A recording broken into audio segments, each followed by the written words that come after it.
Hi friends, I am Shinu.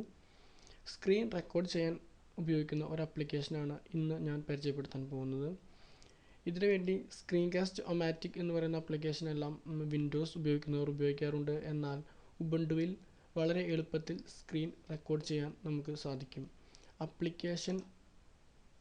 Application എന്ന് പറയുന്ന ഓപ്ഷനിൽ പോയി സൗണ്ട് ആൻഡ് വീഡിയോസ് എടുത്തതിന് ശേഷം അവിടെ റെക്കോർഡ് മൈ ഡെസ്ക്ടോപ്പ് എന്ന് പറയുന്ന ഒരു ഐക്കൺ അല്ലെങ്കിൽ ഒരു ആപ്ലിക്കേഷൻ നമുക്ക് ഇതിനു വേണ്ടി ഉപയോഗിക്കാം. ഈ ആപ്ലിക്കേഷൻ ഉപയോഗിച്ചാണ് ഞാൻ ഇന്ന് ഈ വീഡിയോ തയ്യാറാക്കുന്നത്.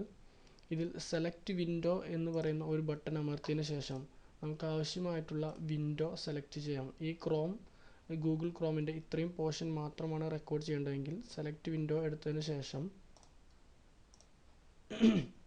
ഈ വിൻഡോ സെലക്ട് ചെയ്തു കഴിഞ്ഞാൽ ഈ വിൻഡോയിൽ കാണുന്നത് മാത്രമായിരിക്കും റെക്കോർഡ് ചെയ്യപ്പെടുന്നത്. ഇത്തരത്തിൽ ഒരുപാട് ഫീച്ചറുകൾ ഉള്ള ഒരു ആപ്ലിക്കേഷനാണ് റെക്കോർഡ് മൈ ഡെസ്ക്ടോപ്പ്. ഇത് വളരെ എളുപ്പത്തിൽ യൂസ് ചെയ്യാൻ പറ്റുന്ന ഒരു ആപ്ലിക്കേഷനാണ്.